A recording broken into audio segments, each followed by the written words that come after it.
We are back for Jessica Jones, episode 3, aka it's called Whiskey. Blaise and Chris here, reporting for the Marvel Report. So episode 3. Yeah. Take it away, Chris. Kind of going off of where we ended with episode 2, with Luke and Jessica revealing their powers to each other. Things get pretty steamy pretty fast. A lot of this episode is the not only physical connection between Jessica and Luke, because they do sleep together. We get that opening superpowered sex scene. Yeah, they sleep together quite a lot throughout this episode. But it's in the kind of quieter moments too, where they discuss kind of who they are and their powers and just their different experiences, kind of living and dealing with them. Just more ways they can relate with one another. Even they have the scene at it's at like the cafe or the restaurant where they're sitting and they're talking. Mm-hmm. Really great stuff there. However, there's also the reveal that the woman that Jessica killed the night of the bus accident with Kilgrave was married to Luke. She's Luke's wife. And we don't know. I guess we don't know in this situation, like, whether she knew beforehand and had. I kind of got the feeling that she did know beforehand because she sort of spies on Luke, and I feel like that's sort of her survivor's remorse type. The only way she can feel good about the situation, because even though she knows she didn't have any control over what she did, she can sort of look out for Luke because at the time she doesn't know he has powers, and just, I guess it makes her feel better to watch out for him. Yeah, and I would agree with that for the most part. The only thing that makes me a little... And either way, I'm okay with it, and I'm not saying that, like, the show needs to spell it out for us either way. Yeah. The only thing, it's such, like, a reveal. Like, it's, like, it makes Jessica storm out of Luke's apartment and everything. To me, it's like, if you kind of knew that you killed this guy's wife, why are you getting involved with them? So it's unclear, but what it does do is adds another layer and another conflict to this already very rich, complex relationship, which I thought was really great and really well developed here. It was so much fun. Like, they're like back and forth and everything. Like, I won't call it flirting because Jessica doesn't flirt, as she says in the first episode. It was just a lot of fun to watch. Ritter and Coulter have such great chemistry, I think. And I'm also hoping that maybe in the scene, it's like she sort of does get lost in the idea that they both have powers and it's finally somebody she can connect with on that level, and maybe just the suddenness of him being there when she closes the mirror and being reminded of what she's doing is what throws her off, and she realizes sort of that it is sort of wrong, even though she does realize she has feelings for Luke. So, but again, it's a good dynamic either way. They don't have to spell it out. We don't need to know, but it's, I don't know, something that the photo was interesting, because it's almost like a little shrine to her. So maybe she had thought he'd gotten over it, maybe he didn't. Yeah. Again, just a nice like wrinkle though into the relationship. Mm-hmm. Kind of sad to see Jessica's kind of cutting herself off from him at the end of the episode. But I mean, Coulter's a regular. Like they're gonna be they're interacting more at least in the future. They're going to. Yeah, they're going to. I mean, that's what I would predict anyway. And then really the main kind of the meat of this episode actually has to do a lot with Trish Walker, who we didn't really get a lot of in the first 2 hours of Jessica Jones. And just to start off, I think Rachel Taylor's doing a great job with this character, bringing her to life. She's one of the few like regular humans on the show. Yeah. And just making like a really good sounding board for Jessica, but also you can kind of tell she's dealing with her own trauma in some way, her own kind of version of this kind of PTSD that we see Jessica dealing with as well. And her character is just I like that there's this fierceness to her. There's also this warmth, and we really see that. Yeah, because Jessica gets her to go on air, sort of, and they try to paint what's the Hope's they try to paint Hope. Give her a chance to explain herself, what happens. Give Trish that outlet of somebody who can listen to her and knows that somebody has to listen to her because she knows Kilgrave's real and she believes in him. Unlike Jerry, who's kind of trying to paint Hope as this kind of crazy person. Yeah. And then she sort of goes off though, because again she's frustrated that this guy's back and knows what he can do. So she goes on her own rant on her show, which I liked because people I've seen people online calling it stupid, reckless. Not saying it wasn't reckless, but the whole like a lot of this show so far through these first 3 episodes has been people who have been kind of beaten down or taken advantage of, finding ways big and small to stand up for themselves and fight back, and that's what I saw that as, and that's what it was probably my favorite character moment so far for Trish. Obviously doesn't play out too well because then we have the cop coming who tries to kill her. Well, Kilgrave even calls into the show first. That too, that's what's awesome. Jessica immediately knows he's listening. But Trish, and again, it makes her character so great because she doesn't care. She's not afraid to stand up to him.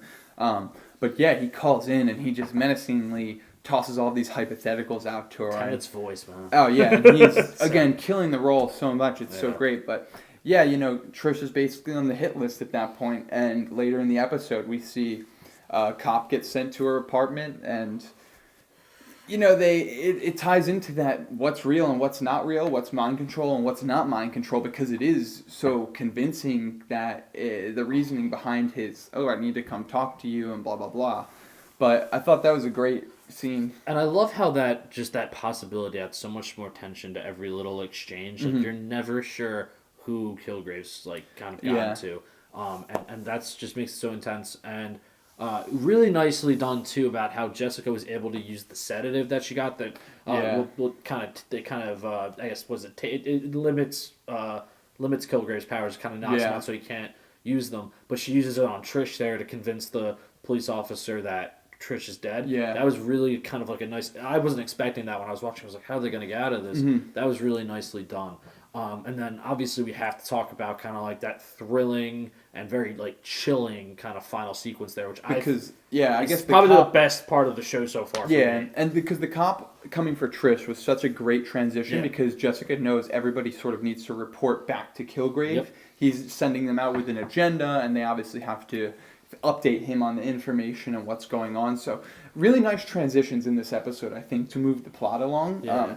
But yeah, to get to that final scene and that final reveal was really awesome, and that was just an awesome sequence of events there at the end. Yeah. From Jessica sort of saving him when she sees him, just throwing him away like everybody else that Kilgrave deals with. She makes sure she can save him, and I really like that she sort of has her first big hero moment when she saves him and then sort of stands up and just eyes Kilgrave down as in like, hey, I found you. And I'm going to stop you. Yeah. I thought that was a really awesome moment for the character, though.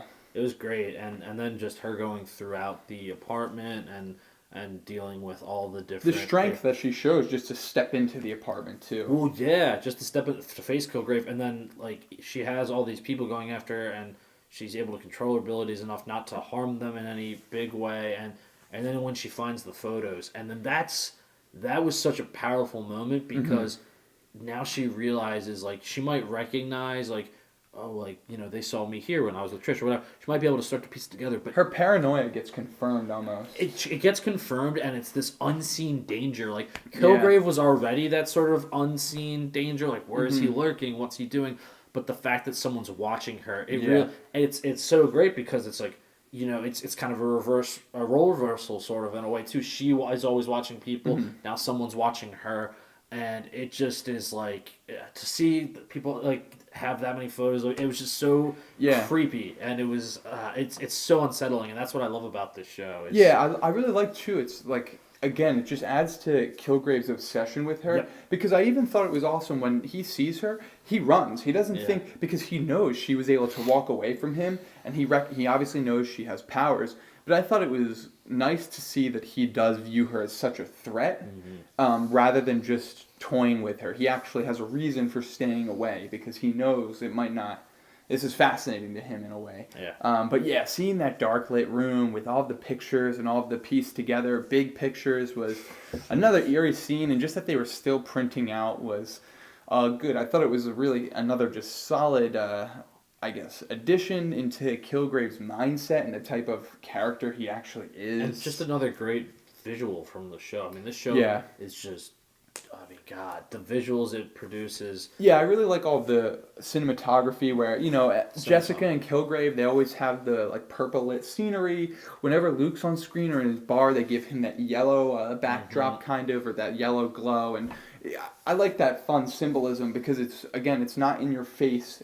Luke literally just wearing his typical yellow shirt, black pants, but no, they they find ways to build up what the characters are going to become. Definitely gives you a nice hints. Yeah. And again, performances are fantastic. The writing is strong, and this was another great episode of Jessica Jones. I'd even say, I thought episodes the first and second episodes were great too. I'd say this is probably my favorite episode so far. Yeah, this was a really big jump. I would say, like 1 to 2 was a good transition, and then 2 was obviously a little more set up and more subtle. But this kind of had a lot of great personal moments between characters.